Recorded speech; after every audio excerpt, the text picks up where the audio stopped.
A paz do Senhor, meus irmãos. Vamos abrir a palavra do Senhor na carta de Paulo a Tito, capítulo 3, versículo 8, que diz assim: Fiel é esta palavra, e quero que você afirme categoricamente essas coisas, para que os que creem em Deus se empenhem na prática de boas obras.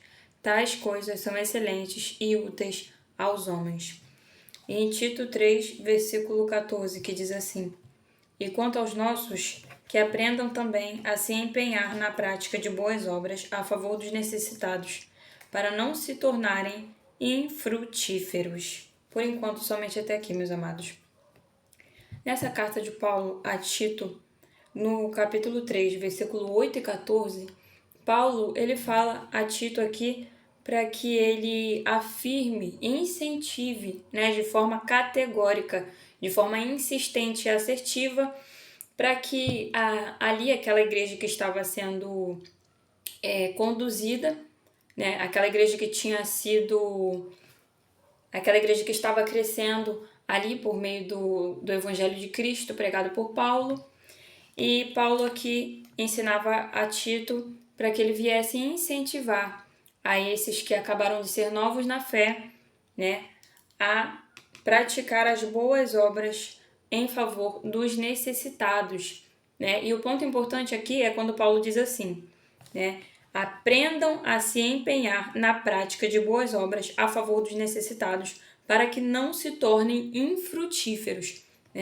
Então é importante desse ponto aqui que Paulo diz, aprendam a se empenhar na prática das boas obras em favor dos necessitados, Paulo, quando ele diz aqui aprendam a se empenhar, é porque muitos não tinham o costume aqui em realizar boas obras em prol dos necessitados, E hoje em dia, meus amados, também é assim, porque a palavra do Senhor, ela é atemporal, então ela serve para nós também.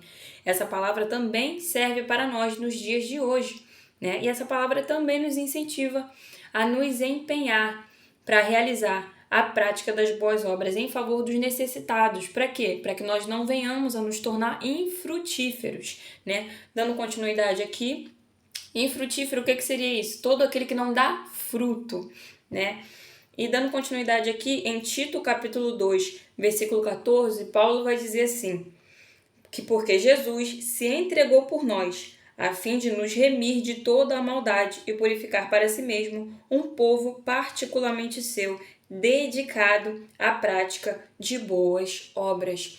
Então, Paulo vem sinalizando aqui, deixando bem claro em Tito capítulo 2, versículo 11, 12, 13 e 14, que Jesus Cristo, que a graça, no versículo 11 ele vai dizer que a graça de Deus se manifestou salvadora a todos os homens. No versículo 12, ele vai dizer que essa mesma graça que se manifestou salvadora a todos os homens nos ensina a renunciar à impiedade. O que é impiedade? É a falta da piedade. E ela nos ensina a renunciar à impiedade, às paixões mundanas e nos ensina a viver de maneira sensata, justa e piedosa nesta era presente, enquanto nós aguardamos a bendita esperança, a gloriosa manifestação do nosso grande Deus e Salvador, Jesus Cristo, que se entregou por nós a fim de nos remir de toda a maldade e de nos purificar para si mesmo como um povo particularmente seu, ou seja, como um povo exclusivo dele, que é dedicado à prática de boas obras, Então, em 4 versículos aqui, Paulo ele traz um resumo, de uma informação muito importante, de uma informação essencial, de uma informação de que como a graça de Deus se manifestou aos homens, uma graça, salvadora, uma graça que nos dá, a salvação por meio da fé, Nós somos justificados pela fé e pela graça. E assim, crendo, nós obtemos a salvação, crendo e obedecendo a palavra do Senhor. E no versículo 14, Paulo vai dizer, que ele purifica, Jesus purifica para si mesmo um povo dedicado à prática das boas obras, Então, na palavra do Senhor vai sempre nos incentivar. Eu estou trazendo aqui somente essa carta de Tito, mas em toda a palavra do Senhor vai sempre nos incentivar, Inclusive em Deuteronômio, capítulo 15, eu vou ler aqui também para os irmãos, que eu me esqueci de anotar aqui, mas eu me recordei agora, me veio agora à mente aqui.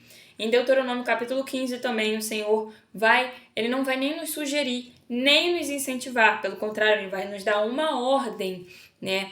A acolher esses necessitados, a acolher os pobres, a acolher aqueles que não têm nada, né, meus amados? Porque se a gente tem, se o Senhor nos fornece, se o Senhor nos abençoa, é para que, assim como Paulo vivia fazendo, repartir com aqueles que nada têm, né? Então aqui, voltando aqui para Tito capítulo 3, versículo 14, que diz para a gente se empenhar na prática das boas obras em favor dos necessitados, para que nós não nos tornemos infrutíferos. Então, quando a gente não pratica a boa obra, porque, meus amados, a boa obra, por exemplo, tem aquele louvor muito conhecido, né, que eu não vou citar o nome aqui, mas tem aquele louvor que o refrão é: quem começou a boa obra é fiel para terminar, né? E a gente utiliza muito esse termo, a boa obra, para sinalizar e para falar a respeito de bênçãos, promessas, projetos, né, de coisas que Deus nos prometeu, que nós ainda estamos aguardando por aquilo e crendo que aquele que começou, aquele que fez a promessa é fiel para cumprir. E sim, isso é verdade, aquele que fez a promessa é fiel para cumprir, mas nós também precisamos nos lembrar e nos atentar na palavra de Deus que, meus amados, a boa obra do Senhor se manifesta como? Na justiça, na fidelidade, na piedade e na compaixão com o nosso próprio. Então, quando Paulo diz assim, se empenham, vocês precisam aprender, porque não se tem esse costume, né? Muitos de nós não temos esse costume de praticar diariamente essa boa obra em favor dos necessitados. Então, Paulo é como se ele dissesse assim: se acostumem, aprendam e passem a se acostumar, né, a realizar a prática das boas obras em favor dos necessitados. Por quê? Porque realizando essa boa obra, né, em favor dos necessitados, vocês não serão infrutíferos, ou seja, vocês darão frutos. E falando em frutos, meus amados, eu gostaria de ler aqui o capítulo 15 de João, do Evangelho de João, né, que é uma passagem bem conhecida, que é a parábola da videira e os ramos, que Jesus diz assim no Evangelho de João, no capítulo 15. Jesus diz assim: eu sou a videira verdadeira e meu pai é o agricultor. Todo ramo que, estando em mim, não dá fruto, ele corta, e todo o que dá fruto, ele poda para que dê mais fruto ainda. Então Jesus, ele deixa bem claro na palavra dele, por meio dessa parábola, da parábola que se encontra no capítulo 15 de João, a parábola da videira e o ramo, né? Que Jesus é a videira verdadeira, né? Ele é a árvore, né? Ele é a vide e nós somos os ramos que foram enxertados nele, como Paulo diz em Romanos capítulo 11. Nós fomos enxertados nessa videira verdadeira, né? Nessa videira que nós somos alimentados e sustentados por essa seiva, que é a graça do Senhor e a misericórdia dele em nós. Nós somos os ramos que estamos ligados nessa videira. E Jesus, ele deixa bem claro aqui que todo o ramo, todo o galho que está saindo dessa videira, que está conectado nessa videira, não dá fruto. O Pai, que é o agricultor, Deus Pai, que é o agricultor, ele pega esse galho e ele corta, né? E nos versículos adiante desse mesmo capítulo de João vai dizer que esse galho que foi cortado é lançado no fogo para queimar.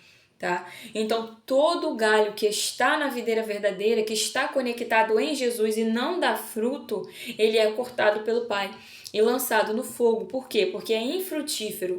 E o galho infrutífero não tem nada de proveitoso. Se ele não dá fruto, né? Ele não tem nada de proveitoso, ele não tem nada a oferecer àquela videira, né? Mas aquele que dá fruto, que está na videira, que é Jesus, e dá fruto, o Pai vai e poda ela e limpa ela para que ela dê cada vez mais frutos, né? E nós sabemos, meus amados, que esse processo, né, da limpeza, esse processo em que Deus Pai nos limpa, nos poda, é doloroso, mas é necessário para que a gente venha dar cada vez mais frutos, né? Mais frutos para o reino dele, mais frutos para a graça dele, mais frutos para a glória dele, mais frutos para o nosso ministério aqui na terra, né? Mais frutos para essa videira e para o reino de Deus, né?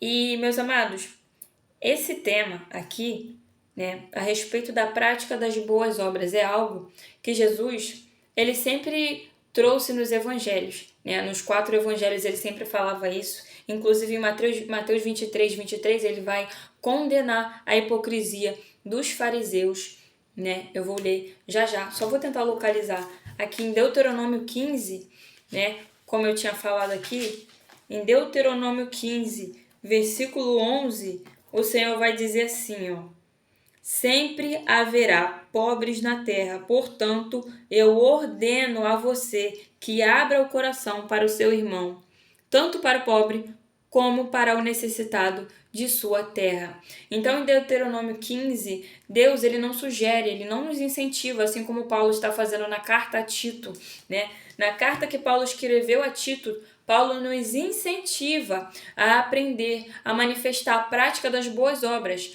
Em Deuteronômio 15, Deus, por meio de Moisés, ele ordena que nós, né?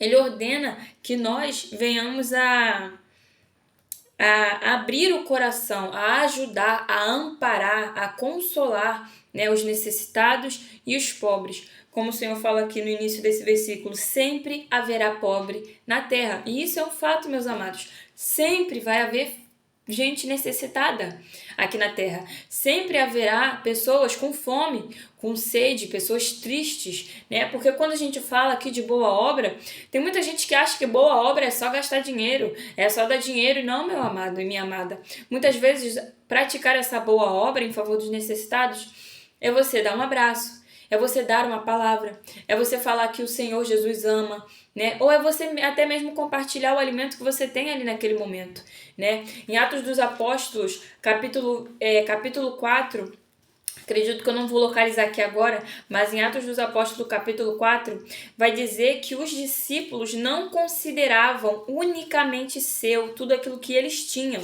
né? Ou seja, achei aqui, Atos dos Apóstolos, capítulo 4, versículo 33, que diz assim: com grande poder os apóstolos continuavam a testemunhar da ressurreição do Senhor Jesus e grandiosa graça estava sobre eles.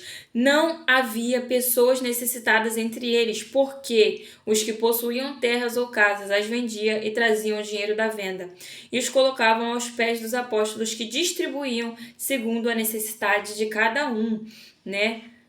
Eles não consideravam unicamente, versículo 32 vai dizer, ninguém considerava unicamente sua coisa alguma que possuísse, mas compartilhavam tudo o que eles tinham.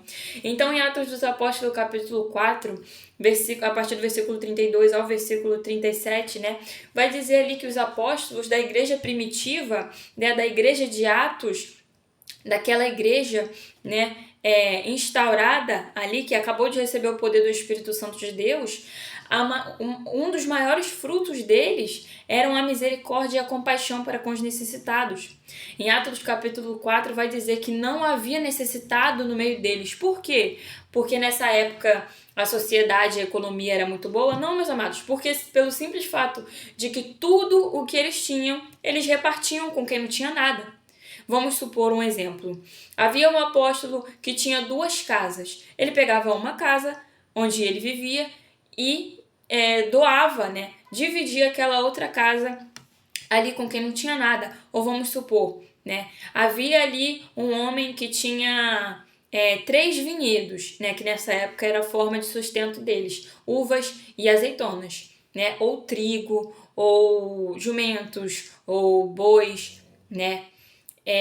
Vamos supor que um homem tinha três vinhas ali, né, onde ele conseguia se sustentar financeiramente. E tinha ali um necessitado que não tinha nada, não tinha casa, não tinha trabalho, não tinha como se alimentar, não tinha familiar, não tinha nenhum meio de se sustentar, né? Esse discípulo, ele dividia com aqueles que não tinham nada, e é por isso que não havia necessitados em meio à igreja de Atos, né? Porque eles dividiam tudo, tudo que eles tinham, seja água, seja pão, seja roupa, seja coberta, né? Seja manto, seja capa, né? Tudo o que eles possuíam, eles dividiam com aqueles que não tinham nada, né? Eu já contei aqui para vocês, né, em outra ministração antiga, a desculpa que eu mais dava para Deus a respeito de ajudar, né, os necessitados. Eu sei que tem muita gente que ainda dá essa desculpa, tá, meus irmãos? Eu sei que tem muita gente que até hoje dá essa desculpa, mas a desculpa que eu mais dava para Deus era assim: ah, Senhor, se eu tivesse mais dinheiro, eu iria ajudar os necessitados. Ai, Senhor, se eu tivesse mais dinheiro, se eu tivesse mais dinheiro, se eu tivesse mais condição, eu iria ajudar aqueles que não têm nada. Mas, meus amados, o Senhor simplesmente, de tanto eu ficar dando essa desculpa para Ele, porque isso é uma desculpa esfarrapada, né? Isso é uma desculpa totalmente esfarrapada. Porque a gente vai ver aqui na igreja de Atos, pessoas que tinham pouco, mas o pouco que elas tinham, elas dividiam com aquele que não tinha nada, né? E a gente vai ver aqui, por exemplo, um homem tinha 5 pães e o outro não tinha nada para comer. Ele dividia, ele repartia o pão dele com quem não tinha nada. E de tanto eu dar essa desculpa para Deus, ele me fez entender que eu não preciso ter muito para repartir o que eu tenho. Né? Eu só preciso repartir o que Ele me dá, porque, em primeiro lugar, se Ele nos dá, né, assim como a graça dele, se Ele nos dá, é para que nós venhamos a transbordar na vida de outros, para que a gente venha repartir, compartilhar aquilo que Ele nos dá. Da mesma maneira que Ele derrama a graça dele sobre nós, como está aqui escrito em Tito, capítulo 2, versículo 11, porque a graça de Deus se manifestou salvadora a todos os homens. E como eu compartilho essa graça que me foi dada? Dizendo que a graça do Senhor é salvadora. Compartilhando para aqueles que ainda não são salvos, para aqueles que ainda não conhecem o que é a salvação, compartilhando o que a graça de Deus fez em minha vida, o que a graça de Deus pode fazer na vida deles, né? E compartilhando que a graça de Deus se manifestou não só para mim, mas para todos aqueles que creem, né? Todos aqueles que creem no Senhor Jesus, todos aqueles que creem na promessa do Pai, que é o Espírito Santo de Deus, né? Jesus vai dizer em Atos dos Apóstolos, capítulo 1, que o Pai o fez uma promessa. E que promessa foi essa? Foi enviar o Espírito Santo de Deus, o Espírito Consolador, né? Para ficar conosco até que o Senhor Jesus venha para nos buscar. Então, meus amados, da mesma maneira que o Senhor derrama sobre nós, nós precisamos aprender a compartilhar aquilo que Ele nos dá. Nós não precisamos ter sobrando, né? Nós não precisamos, porque essa era a desculpa que eu dava para Deus. Não, Senhor, se eu tivesse mais, eu ajudaria. Se eu tivesse sobrando, eu daria. Se eu tivesse muito, eu ajudaria quem não tem nada. Mas o Senhor me fez entender que o que Ele me dá não é unicamente meu, não é somente meu, porque isso é egoísmo, tá? Isso é egoísmo, meus amados. Tem muita gente que não vai aceitar o que eu tô falando, mas isso é sim egoísmo. Eu era muito egoísta a respeito disso. Vocês querem ver um exemplo? No Evangelho de Lucas, vai contar a parábola, né? Aqui, já abriu logo aqui. No Evangelho de Lucas, capítulo 16, vai contar a parábola do rico e do Lázaro. E vai dizer, a partir do versículo 19, né? Que havia um homem muito rico, que ele vestia de púrpura e linha fina e vivia ostentando todos os dias da vida dele. E na porta da casa dele, do lado de fora, tinha um mendigo chamado Lázaro. Ele era coberto de feridas e ele ansiava a comer as migalhas que caíam da mesa do rico. E até os cachorros vinham lamber as feridas de Lázaro, né? Então aqui vai dizer no desenrolar dessa parábola, que eu não vou contar ela toda aqui agora, já contei ela em outra ministração. Mas no decorrer dessa parábola aqui, a gente vai ver como esse homem rico, né, ele era extremamente egoísta, porque havia um homem necessitado, coberto de feridas, que tinha cachorro lambendo a ferida dele ali, né, provavelmente infeccionadas, provavelmente já em estado de putrefação ali, mas ele vivia todos os dias no luxo, na ostentação. Tem uma tradução que vai dizer que ele literalmente vivia ostentando todos os dias da sua vida, enquanto o mendigo estava ali na porta dele, até que chegou um dia que esse mendigo morreu, né? Então esse homem ele foi egoísta, por quê? Porque ele tinha muito, e mesmo assim ele não ofereceu nenhum copo de água para esse necessitado que estava na porta dele, né? Eu não gosto muito de usar o termo mendigo, né? Porque assim como Jó fala no livro dele, o mesmo Deus que nos formou também formou os necessitados. Então eu não vejo muito sentido em ficar usando o termo mendigos com eles, né? Porque o mesmo Deus, a mesma mão do Criador que formou a mim, que criou a mim, a mesma mão do Criador que formou o milionário, formou o necessitado que se encontra em situação de rua, né? Assim como a mesma mão do Criador que fez o milionário, fez o pobre, né? Que fez o branco, fez o negro, né? Que fez o alto, fez o baixo. Então, não há por que a gente se achar melhor do que ninguém, meus amados, independente da situação que nós estejamos vivendo na nossa vida, né? Então, aqui vai contar a respeito desse homem rico, que era rico, que vivia em ostentação, mas não se compadeceu, ele não teve compaixão para oferecer nem um copo de água para esse necessitado que se encontrava na porta da casa dele. Imaginem, meus amados, todos os dias esse homem muito, muito rico saía e entrava pela porta da sua casa e via aquele necessitado ali deitado no portão dele, cheio de feridas e com os cachorros lambendo as feridas daquele necessitado. E ele não tinha compaixão para oferecer nem um copo de água. Ele não tinha compaixão para oferecer nem um punhado de trigo, nem um pão sem fermento, nada, meus amados, nada, né? Absolutamente nada.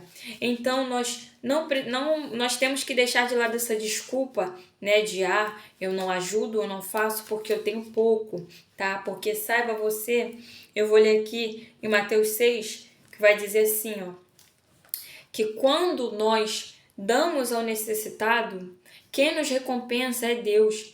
E também em Provérbios vai dizer que aquele que é generoso tem a sua riqueza multiplicada, mas aquele que retém o que deveria dar cai na pobreza.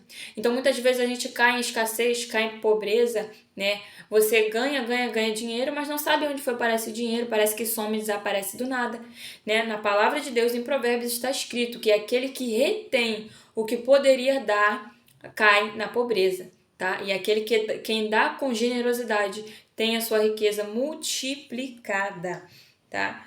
E aí tem outro detalhe aqui em Mateus 6, para aqueles que fazem essa boa obra de ajudar os necessitados, né? Para aqueles que gostam ou que têm esse costume, né, de ajudar os necessitados, de compartilhar com aqueles que não têm nada, de doar, seja lá qual for a forma, né, que você ajuda os necessitados, seja com compra, seja com alimentos, seja com cesta básica, né, seja com roupas, seja com cobertas. Em Mateus 6 vai falar exatamente a respeito disso. Diz assim: ajuda aos necessitados. Tenham o cuidado de não praticar suas obras de justiça diante dos outros para serem vistos por eles. Se fizerem isso, vocês não terão nenhuma recompensa do Pai Celestial. Portanto, quando você der esmola, não anuncie isso com trombetas, como fazem os hipócritas nas sinagogas e nas ruas, a fim de serem honrados pelos outros. Eu garanto que eles já receberam sua plena recompensa. Mas quando você der esmola, que a sua mão esquerda não saiba o que a direita está fazendo, de forma que você preste a sua ajuda em segredo. E seu pai, que vê o que é feito em segredo, te recompensará.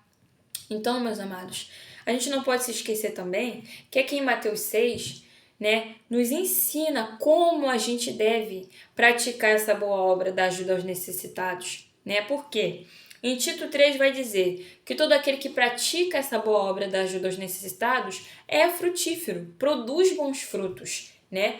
E nós sabemos, como está escrito em João 15, que todo aquele que dá fruto, o Pai, ele poda para que dê cada vez mais frutos no reino de Deus e nessa terra.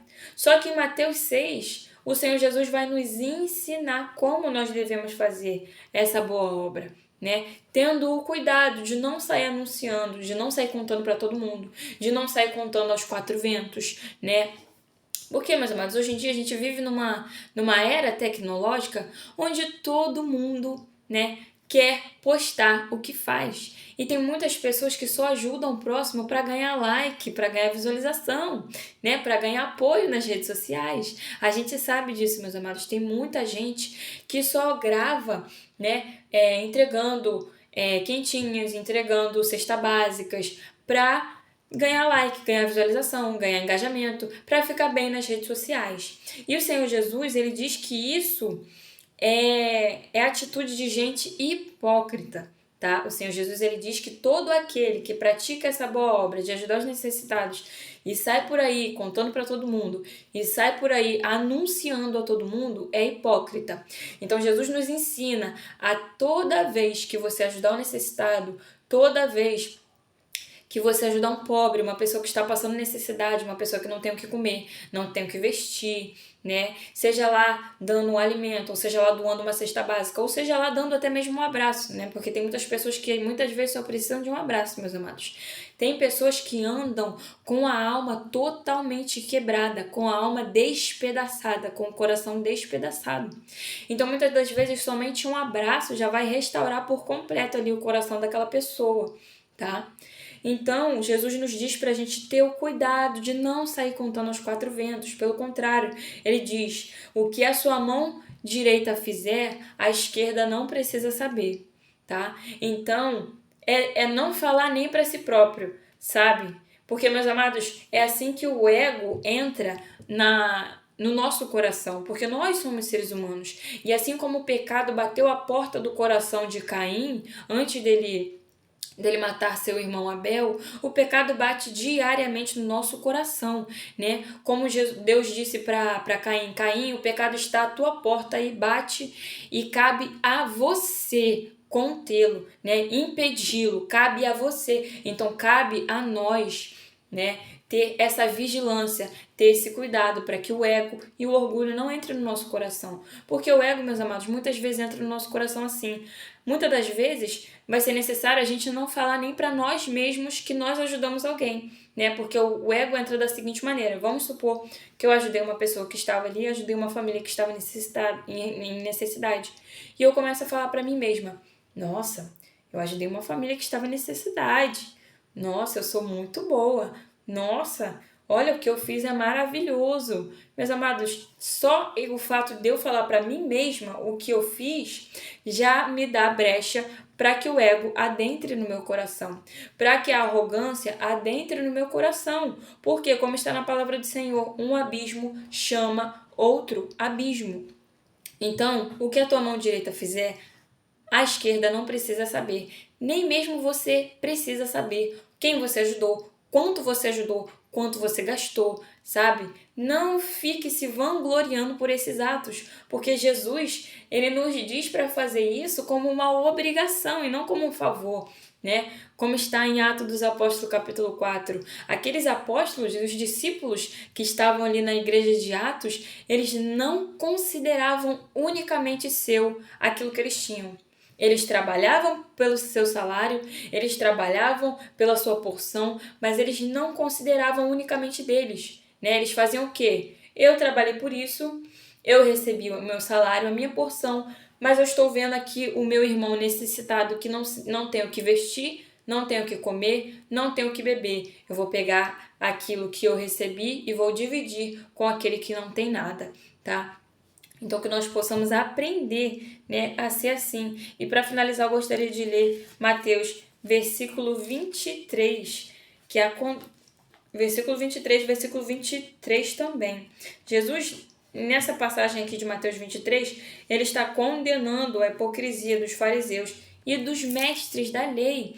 Novamente essa palavra, né? Jesus nos ensinando o que é hipocrisia, né? Nos ensinando para que nós venhamos tomar cuidado e fugir desses atos hipócritas e não ser como os fariseus e os mestres da lei.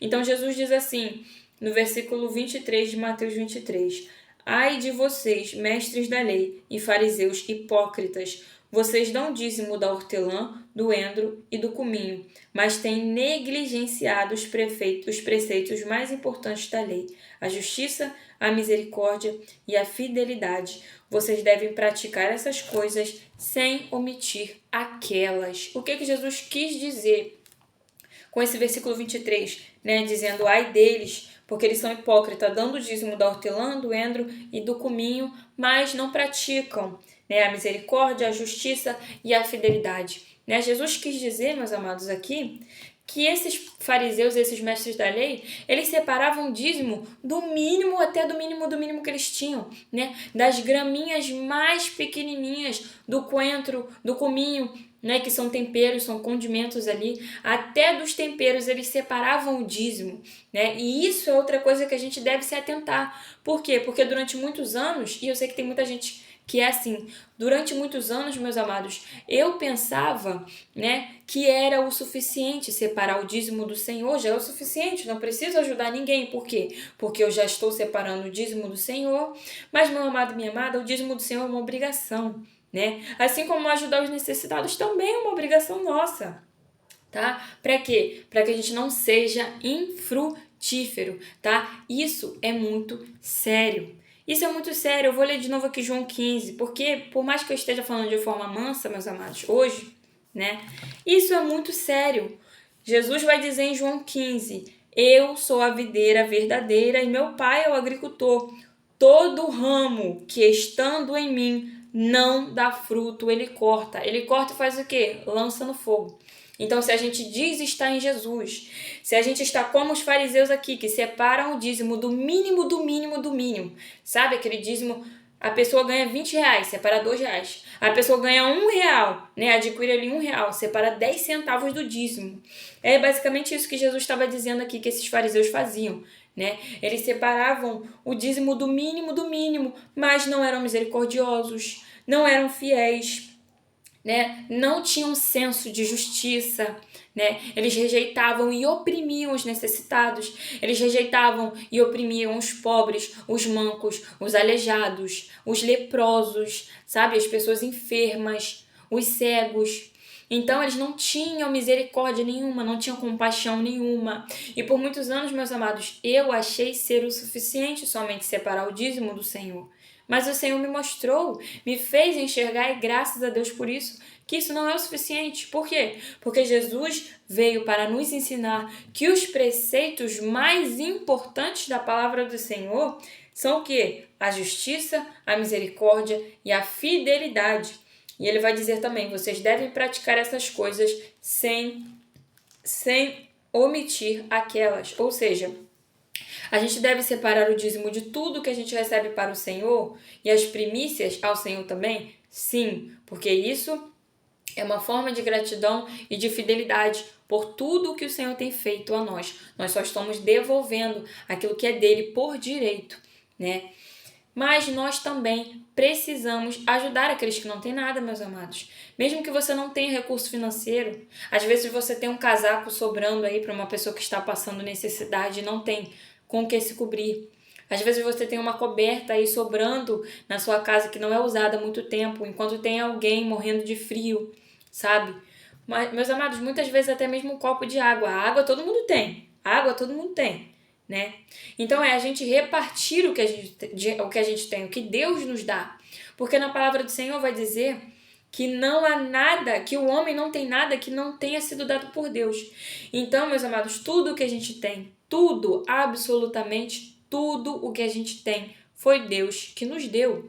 O ar que a gente respira foi Deus que nos deu. A saúde que a gente tem foi Deus que nos deu. O amor que a gente tem foi Deus que nos deu. A graça, a misericórdia, a nossa casa, o nosso trabalho, a nossa alimentação. Tudo o que nós temos foi o Senhor que nos deu. Então nós devemos repartir com aqueles que não têm nada. Eu gosto muito de usar o exemplo do apóstolo Paulo, né? Eu admiro muito o apóstolo Paulo. É um dos apóstolos, na verdade é o apóstolo que eu mais admiro em todos os evangelhos, em todo o Novo Testamento. O apóstolo Paulo é o apóstolo que eu mais admiro. Eu gosto muito de usar o exemplo dele, né? O apóstolo Paulo, meus amados, ele vai dizer nas cartas dele que para sustentar o próprio ministério dele, porque a gente sabe que missionários, né, missionários itinerantes principalmente, o que é missionário itinerante?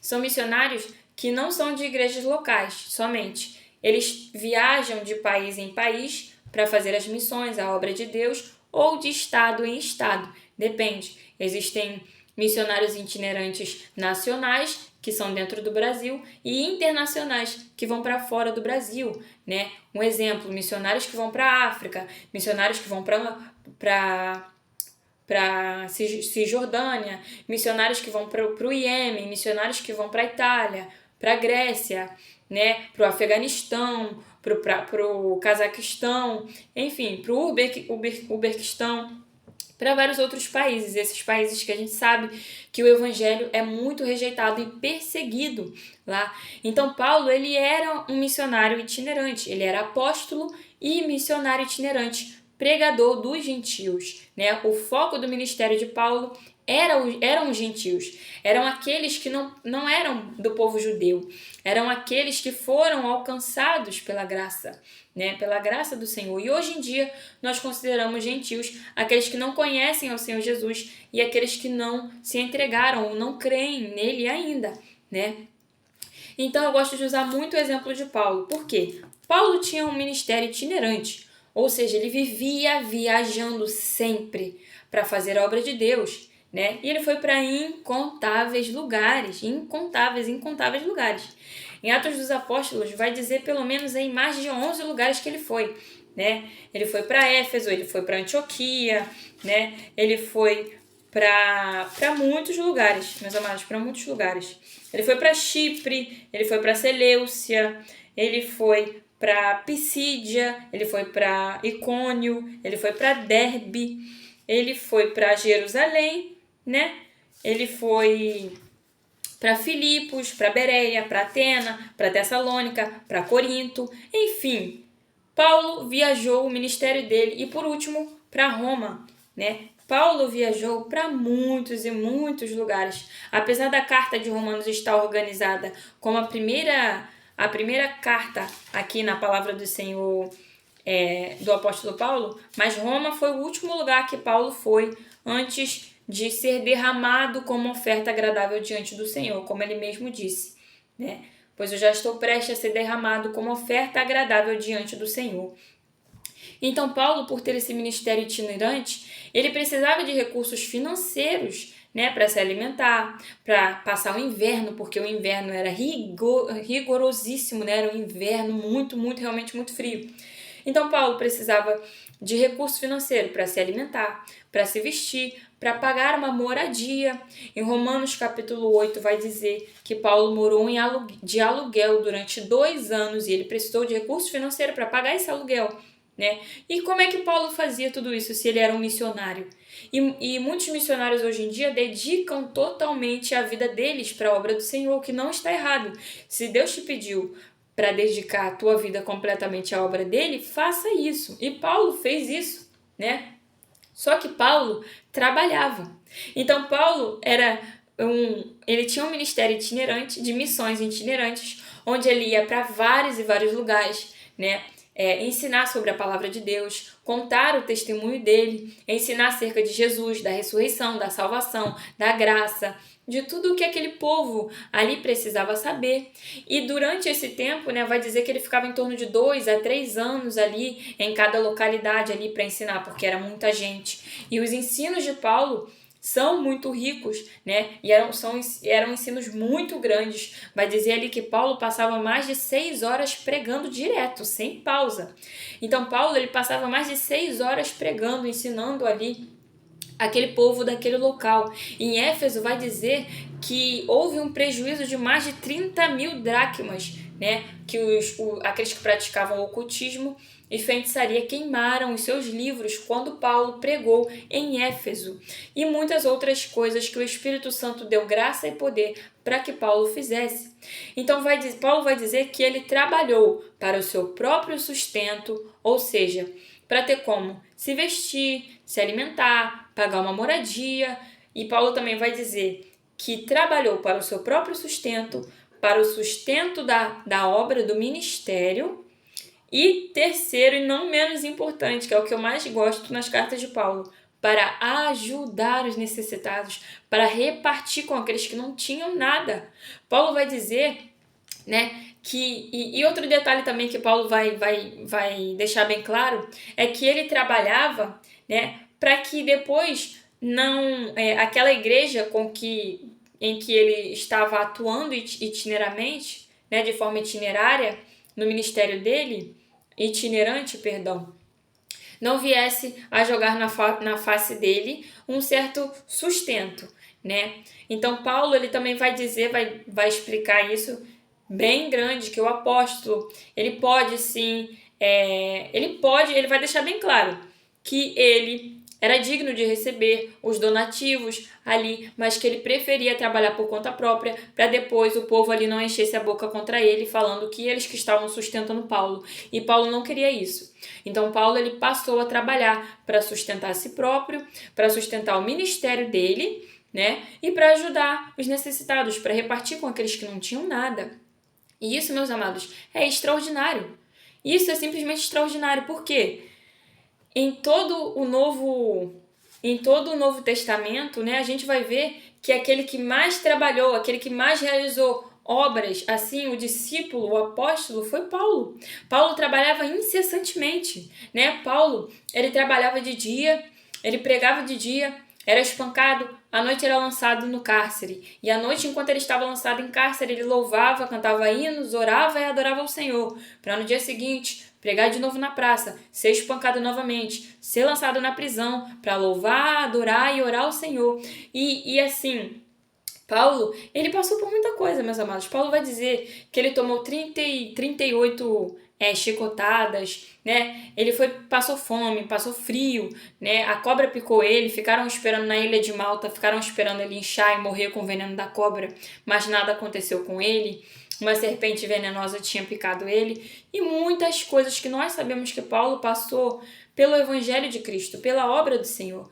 Então Paulo ele era totalmente dedicado à obra do Senhor, ao ministério que ele tinha, né? Então Paulo ele preferiu ali em forma de trabalho ali procurar o sustento do seu ministério e repartir com os necessitados. Então, além dele trabalhar para sustentar o seu ministério e a sua vida pessoal, alimentação, moradia e tudo aquilo que fosse necessário ali para ele, ele também compartilhava com aqueles que não tinham nada.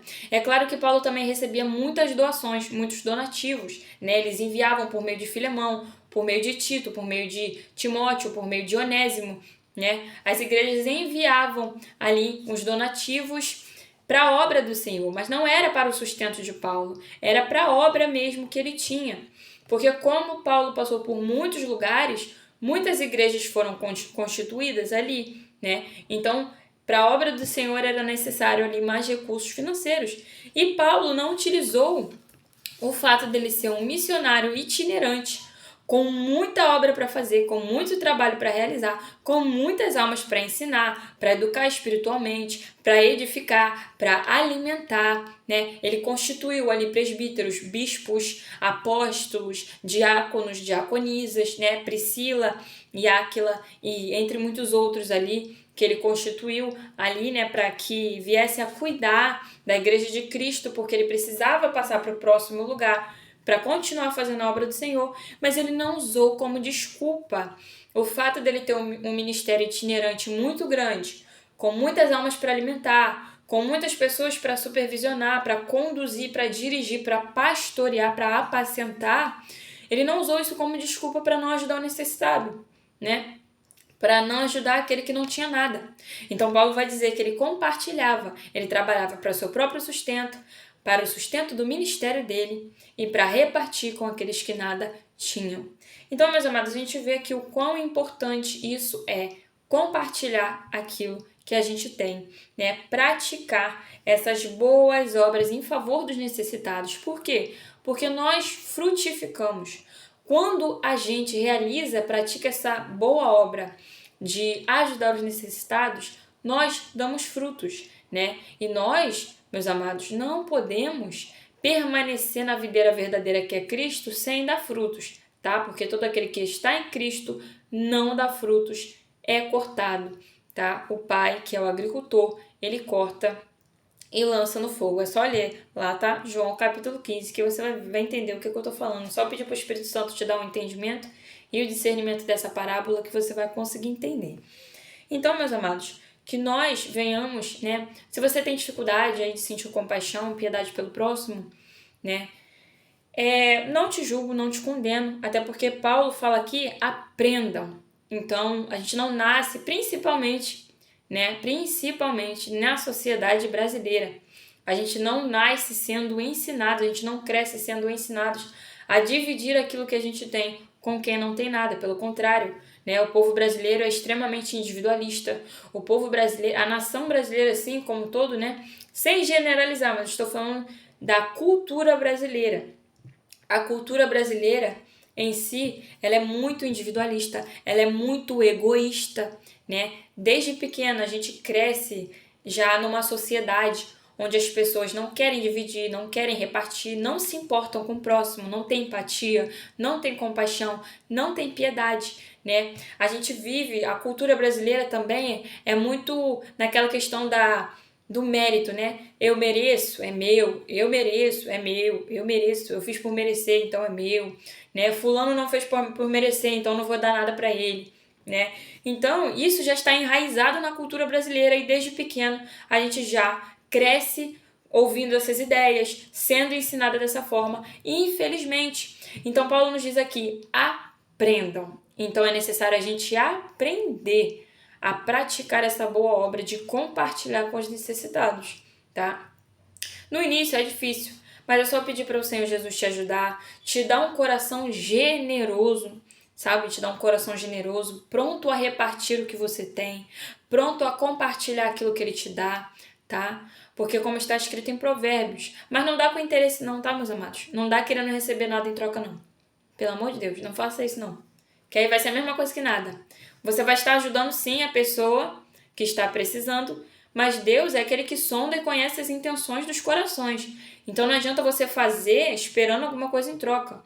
Não adianta você ajudar um necessitado esperando Deus te dar 8, 10 vezes, 15 vezes mais. Não. Você precisa fazer por quê? Por amor, por compaixão, por misericórdia. E o Senhor vai te retribuir? Sim. Mas se Deus vê que você está fazendo só de interesse, aí, meu amado, não vai adiantar nada, tá? Não vai adiantar nada. Então, que nós possamos pedir mais para o Senhor esse coração generoso, esse coração compassivo, esse coração piedoso, com senso de justiça, meus amados, que tem senso de justiça, porque isso é algo que falta muito aqui no Brasil, o senso de justiça, O Brasil é um país que tem tanta injustiça, que o povo não tem senso de justiça. Então, que a gente possa pedir ao Senhor, generosidade, compaixão, fidelidade, misericórdia, para que a gente venha ter misericórdia com o nosso próximo. E um versículo que me veio à mente aqui, não vou lembrar o capítulo, mas se eu não me engano, é no livro de Zacarias ou Oséias, mas provavelmente é Zacarias, Joel também. Enfim, em toda a palavra do Senhor, Deus vai dizer que Ele odeia, tá? Deus odeia quem oprime e pisa os pobres e os necessitados. O que isso significa? Que Deus não se agrada nem um pouquinho de quem fica pisando e maltratando pessoas pobres e necessitadas, tá? Deus não se agrada nem um pouco. E na palavra do Senhor também vai dizer que Deus... inclusive tá aqui, na minha frente. Em Salmos capítulo 10, versículo 17, eu anoto tudo aqui na minha frente para não esquecer, gente. Em Salmos capítulo 10, versículo 17, vai dizer assim: Tu, Senhor, ouves a súplica dos necessitados, tu os reanimas e atendes ao seu clamor. Então, Deus é aquele que escuta a súplica dos necessitados, daqueles que estão passando por momentos de necessidade, para aqueles que não têm onde morar, o que vestir, o que comer, o que beber. Deus é aquele que escuta o clamor deles e Deus é aquele que atende e reanima eles, tá? Também vai dizer na palavra do Senhor que Deus é o advogado dos pobres, das viúvas, dos órfãos e dos necessitados. Então, todas as vezes, se eu não me engano, isso é no livro de Jó ou no livro de Deuteronômio ou Levítico, vai dizer que todas as vezes que nós cometemos uma injustiça, quando a gente pisa, humilha, maltrata, uma pessoa necessitada ali, Deus é aquele que se levanta para defender essa pessoa. Então tome muito cuidado se você está humilhando e maltratando uma pessoa necessitada, porque você vai se ver de frente com Deus, tá? Então, meus amados, essa foi a palavra de hoje, tá bom? Que Deus possa colocar em nosso coração a generosidade, que nós possamos estar sempre prontos a repartir, tá? Sem ter medo de que vai faltar. Lembrem-se de Salmo 23. O Senhor é meu pastor e nada me faltará, ou de nada terei falta. Então, Deus, por mais que você compartilhe o pouco que você tem, Deus não vai deixar faltar, porque Deus é aquele que recompensa, né, em maneira recalcada, retribuída, né, em maneira duplicada, dobrada, porção dobrada é o que o Senhor retribui, tá? Então, meus amados, essa foi a palavra, tá? Se vocês quiserem ler, é muito importante dar uma lida nessas palavras, vou deixar na descrição. Que Deus abençoe a todos, amém? Fiquem na paz, porque dele, por ele e para ele são todas as coisas, amém?